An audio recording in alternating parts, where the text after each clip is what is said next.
The crystal chandelier above the dining table shimmered like a constellation suspended in the living room, casting fractured reflections across Eleanor's elegant gown. During watched from the head of the table, which his hands folded in front of him, a placid mask concealing the storm rolling inside. The laughter that fled from Eleanor's lips was bright, musical but to June, it rang hollow. Each note was a reminder of how far the woman he had married had drifted from the person he thought he knew. Round Teram, 6 guests lingered in various states of discomfort. Leon and Sophie, Eleanor's colleagues, sat to the left, their polite smiles brittle, betraying an insensitive understanding that this evening could be anything but ordinary. Miles and Tara, similarly enmeshed in the social dance and conducted, some phrasen midloog, wou spaced in the unsure whether to follow the performance or flee. And then there was Clara, sitting quietly to Julian's right, her fingers lightly tracing the rim of her wine glass, betraying tension only she and he could understand. Clara says we kid towered Julian intermittently, a silent communication passing between them. She knew what he knew. She had been the one to reveal the truth, to pull back the curtain on Eleanor's meticulous deception. Julian had spent 3 weeks grappling with the evidence she had shown him, the screenshots, the hotel receipts, the calendar notations, all neatly lined up to map out Eleanor's Sigmund Herfer with Gideon. IT had been sarcating, a sludgy poison of betrayal that had finally reached the surface tonight. Darling, Eleanor's voice sliced through the quiet, soft and sharp all at once. You haven't touched your wine. Is something the matter? The question landed with precision. IT was the first outward signal that this evening had been carefully orchestrated. That Julian was no longer merely observing, but was now the intended audience for Eleanor's performance. He looked across the table, meeting her eyes with a calm, steady gaze, concealing the tidal wave of emotions beneath. Everything was fine, he replied evenly, just enjoying the company. Her smile vaulted for a fraction of a second, then returned with measured perfection. How diplomatic, she said, the words delicate but barbed. Always keeping the peace, even when, she paused for effect, letting the silence stretch just enough, even when you should stand up for yourself to it. Julian noticed Clara's hand tremble ever so slightly, and beneath the table, he wove a gentle, reassuring touch. Clara had carried this burden for weeks, nights spent awake with anxiety, the weight of knowing both the truth and the timing of its revelation pressing heavily on her. She had been Eleanor's closest confidant, and yet here she sat, torn between the loyalty she had for a friend and the moral imperative that had driven her to expose Eleanor's deception. Julian had seen the dark circles on the horrors, the subtle laws of weight, and she knew that the internal struggle had cost her dearly. I think we should discuss this privately, Julian suggested softly, though he knew Eleanor had no intention of confining the confrontation to Terra Merlon. This dinner, with its meticulously chosen guests and carefully curated ambience, was her state, and she had designated it to achieve maximum dramatic impact. No, Eleanor said, the single or at least with authority. I think our friends should hear this. They should know what kind of man you really are. A tense silence filled the room. The soft clink of silverware against porcelain was the only sound as the weight of Eleanor's words settled. Leon shifted uncomfortably in each seat, as though the polished hardwood floor beneath him were suddenly too hot to touch. Julian could see the realization in Veroni's eyes. This was no ordinary domestic disagreement, it was theater, and he was the central figure in her narrative. Eleanor, Julian began, with a stone still mirrored, it here is something you want to say. Perhaps it's better spoken privately too. But she was already warming to the performance. Clara, she said sharply, cutting her friend off before she could intervene. Not now. This is between my husband and me. The deliberate emphasis on my husband was not lost on Julian. Eleanor still believed herself to be in control, still confident that the cards were hers to play. What Eleanor did not know, however, was that Clara had already shown Julian everything. The text that had slipped from her unlocked phone during a brief visit to Clara's apartment. The hotel bills charged there to their giant credit card. The calendar entries marked as late meetings that coincided perfectly with Gideon's absences from the office. Every detail, documented with trembling fingers, screenshot by screenshot, revealed 6 months of clandestine betrayal. You know what your problem is, Eleanor, Julian said quietly, lowering the words to hang in the chilly air. You were grown complacent. Comfortable in your predictable routine. You will convince yourself that this is all you deserve. You will never want it more, but you will never considered what that more costs others to. Eleanor's ways flamet with a mixture of indignation and trickle trades. Round the table, the guests shifted uneasily, caught between fascination and discomfort. Sophie excused herself under the pretense of the restroom, horse-tip squeak, unwilling to witness their unraveling. Some of us, Eleanor continued, lifting her wine glass as if it were a prop, refused to settle for mediocrity too. She reached down with deliberatis lanis, twisting her platinum wedding band off her finger. That richer diamond caught the chandelier's light, scattering a prism of rainbows across the pristine white tablecloth. She held a tear laughed, letting every guest witness the symbolic story. Im Donny settling tick, the room froze. Julian's gaze remained calm, betraying nothing of the anger simmering inside him. He observed Eleanor's ways, searching for a hint of genuine emotion, a trace of remorse, and found only satisfaction in the hitting mixture of triumph and vindication. She believed this was her moment of liberation, her audience captivated, her husband reduced to a predictable target. Julian's hand moved, picking up the ring with quiet deliberation. Eleanor's eyes flashed, expecting perhaps tears, outrage, or pleading. But Julian did none of this. Instead, he examined the ring, holding it against the chandelier light, as if seeing it for the first time. Before this becomes permanent, he said swiftly, voice steady, should everyone here know the full story. The Gideon fell into the conversation like a stone into still water, ripples spreading across every vase at the table.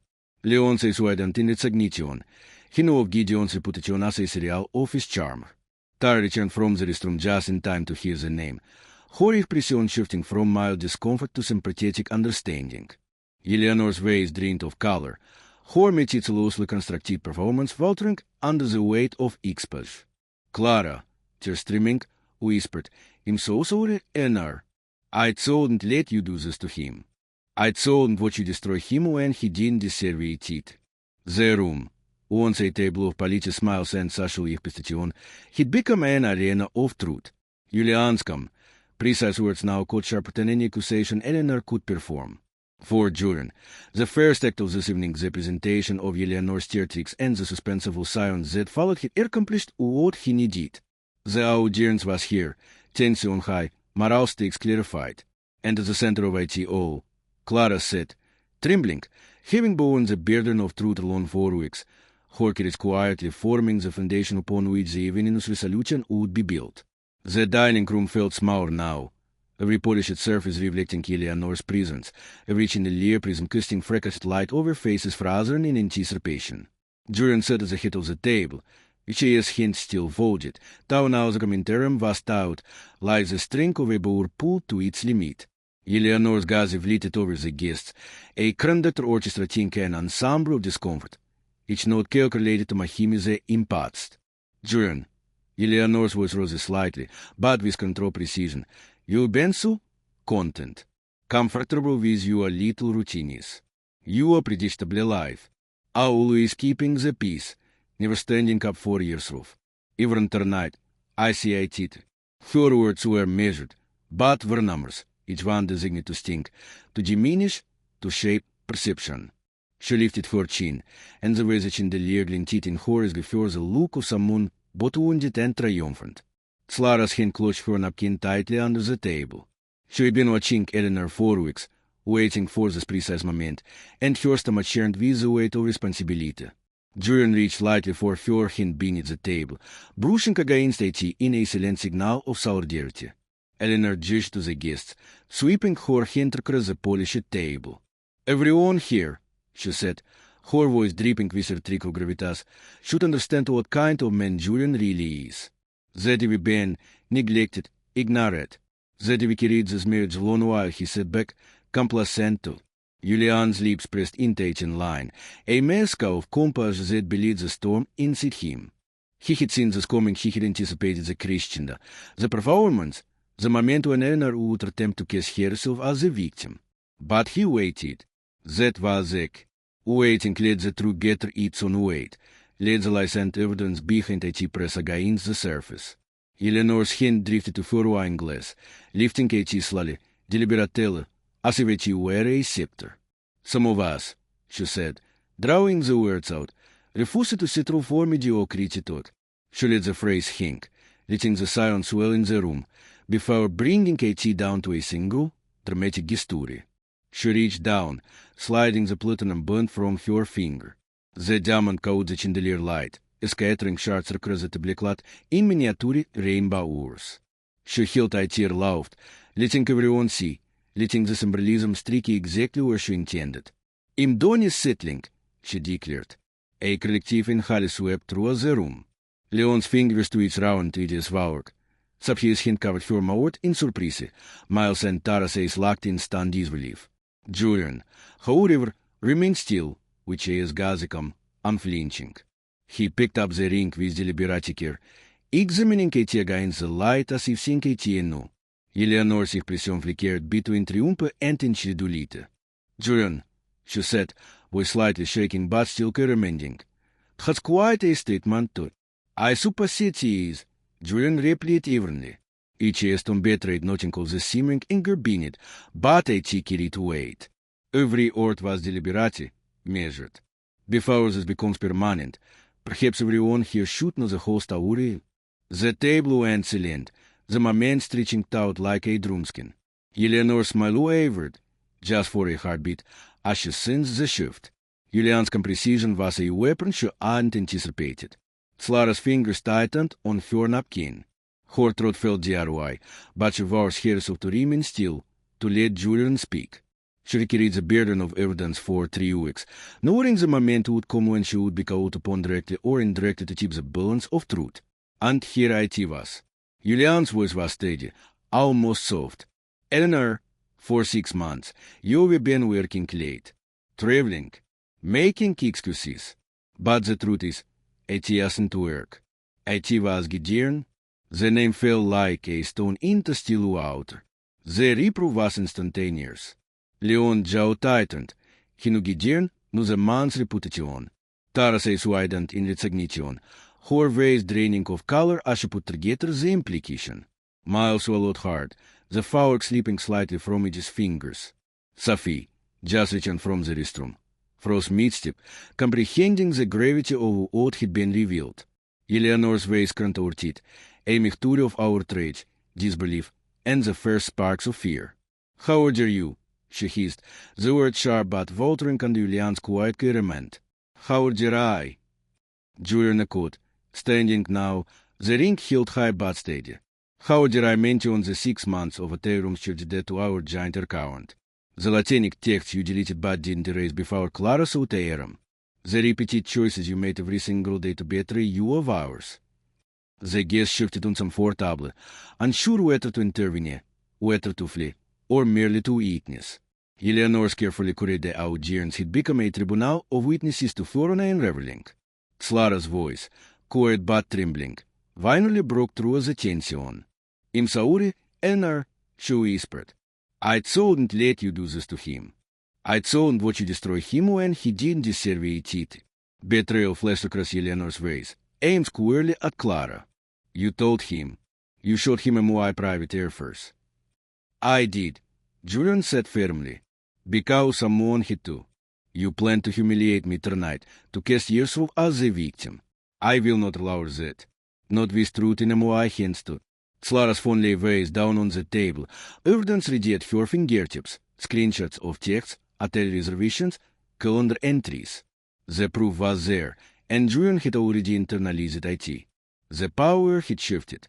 Eleanor's performance, intended to elevate her moral authority, had collapsed under the weight of her objective reality. Eleanor's voice rosy, panic creeping in. "Gideon?" He means nothing. It was a moment of weakness. 6 months, Julian said quietly. 6 months of choices. Eleanor, not moments. Choices? Clara worked from her eyes, her voice breaking but resolute. "I showed him everything. Eleanor, because it was the right thing to do. Not because I wanted to betray you, but because I shouldn't watch you destroy someone who never hurt you." Eleanor sank back in her chair, the fight draining from her. The guest, Frasen in shock. Slowly as the tension began to dissipate. The first act of your performance, the dramatic display of liberation, the attempted public shaming had failed. During had remained under lynching, and the truth had found its voice. During glance at Clara, really seeing her for the first time in weeks. She had borne a burden that wasn't hers to bear. She had sacrificed her friendship, her comfort, and her peace to uphold the truth. And tonight, that carriage would define the moral compass of the evening, eclipsing the holochair tricks Eleanor had orchestrated. The chandelier's light, once gleaming with the illusion of elegance, now seemed harsh, more exacting, as Duran held Eleanor's wedding ring between Edie's fingers. It glittered, a symbol of promises made and broken, and he felt its weight in a way far heavier than gold or diamond could ever account for. Round him, the dining room had transformed from a place of social refinement into a courtroom. Each guest en een willen Jerbank witness to Eleanor's unraveling. Eleanor's darted to Julian, searching for a crack, a flicker of emotion that would betray weakness. She found none. Julian's calmness was an unspoken accusation, a mirror held up to every secret she had tried to keep hidden. The truth, Julian began, voice labato noivering, is that for 6 months you've been working late, traveling, taking meetings to... He let the post stretch, the weight of the words pressing into the room. But it isn't work, Eleanor. It was Gideon. The name landed like a hammer blow. Leon's flower cluttered against Uchi's plate, and Sophie pressed forward to her mouth, startled by the clarity of the revelation. Miles and Tara exchanged their glances, the implications crystallizing in real time. Eleanor's carefully built narrative that she was around the eye began to crumble. 6 months. Duran continued, rising fully from a chair. The ring still held delicately. Of hotel rooms, Latinic texts, and choices you made every single day. Choices that betrayed me. Choices that betrayed us too. Eleanor's face forthright, anger and fear colliding, but her words faltered. How dare you? She hissed, the carefully rehearsed lines of her theatrical plan falling apart under the weight of undeniable evidence. How dare I? Julian's voice was a controlled calm that somehow caught sharp than any shout. How dare I possess the truth of your affair? How dare I point to the pattern of deception that has been hidden in plain sight? Clara, still trembling, finally spoke, her voice soft but resolute. Eleanor, im sauri, I told let this go on. I told what you destroy him when he didn't deserve it. The room was silent, always fixed on Clara, the moral fulcrum of the evening. Eleanor turned on her friend, betrayal etched deeper across her face. You told him. You showed him everything. Yes, Julian said, combat firm. Someone had to. You planned to humiliate me tonight, to cast yourself as a victim. I refused to play the villain in a story you scripted. Clara's trembling hands produced her phone. Screenshots of texts, hotel receipts, calendar entries, all evidence meticulously preserved now lay bare on the table. Leon, Sophie, Miles, entirely knitting slightly, drawn to the undeniable clarity. Eleanor's bravado began to crack. Gideon, he means nothing. It was a moment of weakness. 6 months of moments. Eleanor, Julian said softly but with authority. That's not weakness. That's choice. Every single day, you chose a deception over honesty. You chose a betrayal over our vows to. Tears ran freely down Clara's face now. I didn't want to tell him, Eleanor. I wanted to protect you. I wanted to protect our friendship. But I couldn't allow you to destroy him while hiding behind lies. I couldn't take. Eleanor sat back in her chair, horror is darting to the ceiling as if searching for an escape route. The dinner party she had intended as her stage for triumph had become a courtroom. Horror moral bankruptcy ich beset. She had miscalculated. The iodine she had carefully curated was now witnessing her collapse, the truth overpowering her chair tricks. Julian's voice obtained slightly as he addressed Clara directly. Clara, you will carry this burden for 3 weeks. Sleepless nights, anxiety, the weight of knowing the truth while everyone else remained in blissful ignorance. You will shown courage and loyalty beyond measure. Had WHY tonight, the truth is finally heard. The room was still. Every fork, every glass, every choice suspended in the gravity of the moment. Julians gaze returned to Eleanor, who now said diminished. The fire of your arrogance replaced by the first glimmers of fear and shame. You planned this, Julian said, voice measured, voice heavy with restrained emotion. You invited the animal here to witness what you hoped would be my humiliation. To make me the villain, and tears of the aggrieved the sovereign wife. But it is not the my humiliation that fills this room, it is yours too. Eleanor's lips parted, but no words came.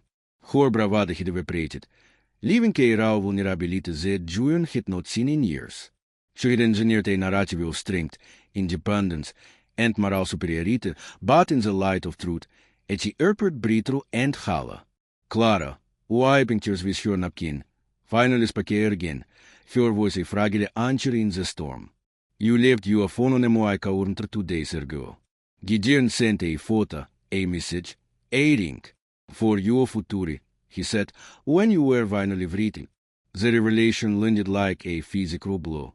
Eleanor says wouldn't in shock, the realization of her miscalculation crashing down. She had not merely planned to leave Julian. She had orchestrated a public display to assert moral superiority before escaping into Gideon's arms. Her plan had spectacularly backfired. Julian's tone remained calm, almost gentle, as he addressed the guests. This is the truth of the marriage Eleanor tried to present as perfect. Betrayal, deception, and manipulation. Tonight, the truth finally has witnessed. Eleanor sank back into her chair, the fire draining from her completely. Clara's quiet bravery and Julian's moral authority had shifted the balance entirely. The table that had once been a stage for Eleanor's performance now bore the weight of her exposure. The silence was profound. Guests, once positively social discomfort, were now fixed in stunned observation. Julian steady gazes obtended slightly as he looked at Clara, seeing her for what she truly was. The embodiment of courage and integrity, someone who had sacrificed her own comfort to uphold the moral truth. And in that silence, the first real sense of moral justice settled over the room.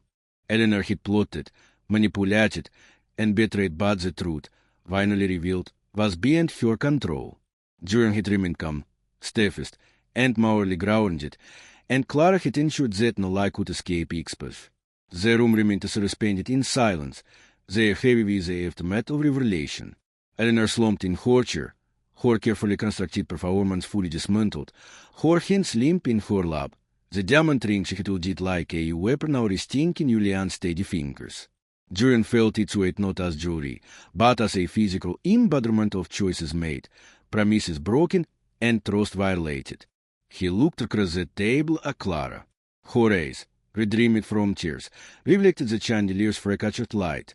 She carried the secret for weeks, the moral burden pressing on her shoulders with an almost unbearable weight. Every sleepless night, every anxious moment, every ounce of courage she had mustered had brought terror to this point. Julian realized, with quiet gratitude, that her bravery had prevented a far greater injustice, the public humiliation he would have suffered at Eleanor's meticulously staged deeds. This ring, Julian began, which his voice steady but warm, was meant to symbolize commitment, loyalty, and love. For 10 years, I believed that it did. I wore my own ring with pride, thinking the same of my wife. Tonight, you have seen what it truly means to honor those values. Clara blinked, unsure she had heard him correctly. Julian moved closer, kneeling slightly so that which his gaze met hers at a level. You wish on what it means to stand firm, even when doing so costs you comfort, friendship, and peace. You have chosen integrity over convenience, truth over comfort. You have risked everything to protect someone who had done nothing but trust you. Her hand shook as Julian extended Eleanor's ring toward her. It was slightly large, slipping easily over her knuckles, but when it settled on her finger, it caught the chandelier light and reflected in miniature bursts of brilliance. Not a symbol of merit, not a symbol of love, but a symbol transformed, of loyalty, moral courage, and the quiet heroism of doing what is right when no one else will. Clara's breath caught. I chant, she whispered, tears spilling freely. I didn't do this for its ignition. You don't have to, Julian said so swiftly. This isn't about accolades. It's about acknowledgement. About showing that what you did, what you risked, what you carried for 3 weeks, it matters. IT means more than any diamond ever could. Eleanor's voice, tenent wavering, broke the spell for a moment. Gats emoiring. You chan just. Julian stood, which is gas steady on floor, combat on wavering. You took IT of Eleanor. You discarded IT. You declared yourself done with what IT represented. Now, IT belongs to someone who understands what commitment really means. Someone who demonstrates integrity even when IT casts everything to. The guest, still seated, watched silently, caught between astonishment and admiration. Leon's fingers tightened round each wine glass. Så few wipes for race, and even Miles and Tara's faces obtinate wisons began acknowledgement. The moral contrast was palpable. Eleanor's betrayal had been public and deliberate. Clara's loyalty, quiet and unseen, was now recognized and honored. Clara looked down at the ring, tears streaming freely. I don't know what to say. Julian smiled faintly, kneeling once more to make her gaze. You don't have to say anything. Just remember this. Doing the right thing, even when it costs everything, is always worth it. You will carry that burden, and you will turn it into a beacon of truth. Had something na betrayal can take away. Eleanor slumped further in her chair, pale and diminished. The fire that had burned with arrogance and calculated manipulation had faded, leaving only the raw awareness of loss and expulsion. She had attempted to weaponize her merit, but Julian's moral authority, amplified by Clara's courage, had transformed the evening into a testament to integrity. Julian turned back to the guests briefly. His voice carrying across the room. Let this be a lesson, he said softly but firmly. Loyalty, honesty, and courage are far more valuable than wealth, weapons, or the illusions we create for others. This ring now symbolizes the truth of what has been proven here tonight. Clara, still shaking, lifted her hand and gazed at the ring. IT shimmered not with a glow status or opulence, but with a quiet triumph of moral courage. Julian placed a comforting hand on hers, not romantic, but affirming. You wish on us all what IT means to be safest. Had savor gift in this word. Eleanor's face was now a study in regret and comprehension. She had orchestrated drama, manipulation, and deception, believing herself clever and commanding. But the moral clarity of Julian and Clara had stripped her of her power. Her performance, once meant to elevate her, now revealed the stark emptiness beneath. Julian's gaze lingered on Clara. You will prevent something tonight.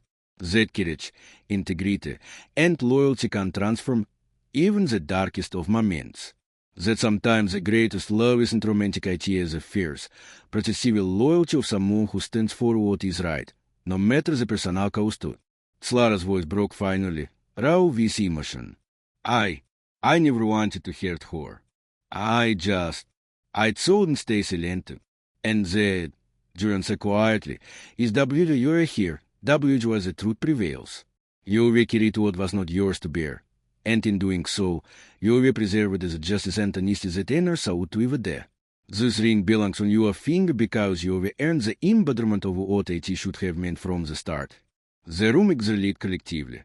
Guests shifted in their seats, the tension breaking but leaving a residue of awe and respect. Eleanor, now silent, stared at the ring in Clara's hand, a tangible symbol of the very quality she had abandoned: integrity, loyalty, and courage. For the first time in the evening, Julian lowered himself a small, quiet smile. The ring no longer represented betrayal. It had been transformed into a testament, a recognition of the steadfastness and moral courage that had carried them through the night. And in that moment, the moral hierarchy of the evening was clear. Betrayal had been passed, deception punished, and loyalty rewarded not with ceremony or grandeur, but with recognition, dignity, and the quiet acknowledgement of what truly matters in human character. The chandelier's light no longer carried the same brilliance.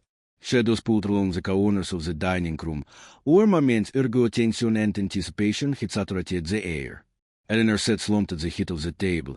Her fingers empty where her wedding ring had once gleamed. Across from her, Julian and Clara remained. The ring now resting on Clara's finger a testament, not to romantic love, but to integrity, loyalty, and courage. The guests, Oansinkjes pitstaters of Eleanor's calculated spectacle, had quietly begun to process the magnitude of what had just unfolded. Leon's hand still trembled slightly round each wineglass. Safid read forays, and Miles and Tara exchanged their glances that said more than words ever could. Even those who had only known the surface of Julian and Eleanor's marriage now understood the deepness of the truth that had been concealed for so long. Eleanor's voice was barely audible. I didn't mean for this to happen. Julian's gaze remained steady, a mixture of compassion and finality. You didn't mean for this to happen. Eleanor, it did happen. Every choice you made led us here. Every calculated lie, every decision to deceive, to manipulate, to plan you grant je hit zich pensen of others, it all led to this too. She flinched, a flicker of vulnerability crossing her voice. For the first time, she was no longer performing, no longer controlling the narrative. She was confronted with the raw consequences of her own choices, and the room silent and unyielding was a mirror she could not escape. Clara, still shaking from the emotional weight of the night, finally spoke. Eleanor, I hope you understand what you will lost. Not just your marriage, but the trust of everyone who cared about you. Loyalty, friendship, integrity, these are things you can reclaim with a dramatic performance. Thierry earned, and tonight, you will see what it looks like when Thierry uphill. Tears streamed freely down Eleanor's face, unrestrained now. Horrorly bravado plaatsen bewaars the stark reality of exposure and loss. She believed herself clever, commanding, the author of a narrative in which she would emerge triumphant. Instead, the narrative had been written without her consent, shaped by truth and moral credits. Julian rose from each chair, the ring still glinting on Clara's finger. You will orchestrate drama, Eleanor, he said softly but firmly. But the real story, the one that will be remembered, is about integrity, courage, and truth. Tonight, those values won, betrayal lost, and that's the reality you must now face it. Eleanor's shoulders slumped. I thought I was making the right choice. I thought our marriage was holding me back, that you were holding me back. I thought I was pursuing something better, someone else to it. Julian's voice did not rise. It simply carried the weight of moral authority. You were pursuing an illusion, Eleanor. A false promise of passion and excitement at the expense of honesty, commitment, and trust. That's not a better choice, that is a betrayal. Clara stood, her own emotional storm calming into quiet strength. I can't stay, Eleanor. I need to live. I need to step away from this, from you, from the damage that was almost done to. She gathered her belongings, the ring on her finger a radiant reminder of courage rewarded. Eleanor's voice cricket. I don't know what to do now. What happens next? Julian moved towards the door with Clara, having hurried his arm in support. You pick what you need tonight. Stay with a friend or a day. Legalities will follow, assets will be divided, and your marriage will end. But what matters now is that you understand. Choices have consequences. What you were doing has real impact on real people. Outside, the cool night greeted their mass a release from the suffocating tension in the wars. Clara breathed deeply, the weight of the past weeks beginning to lift. She looked at Julian, her eyes reflecting a mixture of grief, relief, and quiet triumph. I lost my best friend, she said swiftly. You did, Julian admitted, but you saved me, and in doing so, you honored yourself. That matters more than anything else tonight. Clara nodded, tears spilling over. I hope Eleanor eventually realizes what she lost. But I carry this lesson with me forever. The truth, integrity, loyalty, even when it costs everything, it's still worth it to. Julian smiled faintly. Exactly. And tonight, the world witnessed that, even if only this for people saw it firsthand. You were shown us all the value of moral courage too. The car that would take Clara home arrived there, and she paused at the curb, looking down at the ring on her finger. I think I keep it, she said quietly. Not as a trophy, but as a reminder. A reminder that doing the right thing sometimes costs everything, and it's still worth it. Julian nodded. And that's exactly why you earned it. Not because it's willerbero, but because what it represents is priceless. Insight. Eleanor pecked quietly. Each drawer, each closet, each piece of their shirt lie dismantled in silence. I an unceremonious farewell to a decade that had been built on deception and ambition rather than partnership and integrity. Julian remained in the living room, processing the evening. The dinner party that had been intended to humiliate him had instead revealed the truth in all its clarity. The person who had betrayed him had been Yihpaset, and the person who had demonstrated true moral courage had been honored. I chose phone bus day text from Clara. Made IT home. Thank you for tonight, for defending me, for the ring, for everything. You deserve it so much better than what she gave you. I hope you find IT someday. Julian typed back, you deserve a day better friend than she was to you. Thank you for your courage. IT saved me from years of lies. Upstairs, Eleanor's suitcase wheels rolled across the hardwood, a final punctuation on the collapse of her life as she had known IT. The front door closed behind her, the headlights of her car sweeping across the walls of the living room, and then she was gone.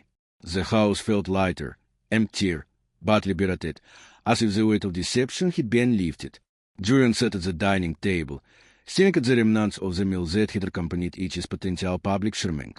Plates still gleamed under the chandelier, the crystal catching the light one last time. He exhaled slowly, the tension draining from each's shoulders. The chapter had ended, the consequences had been faced, and the lessons of loyalty, integrity, and courage had been etched in memory, in truth, and on Clara's hand. Another check from Clara appeared. Peter, I'm not selling the ring. You were right. It's worth keeping.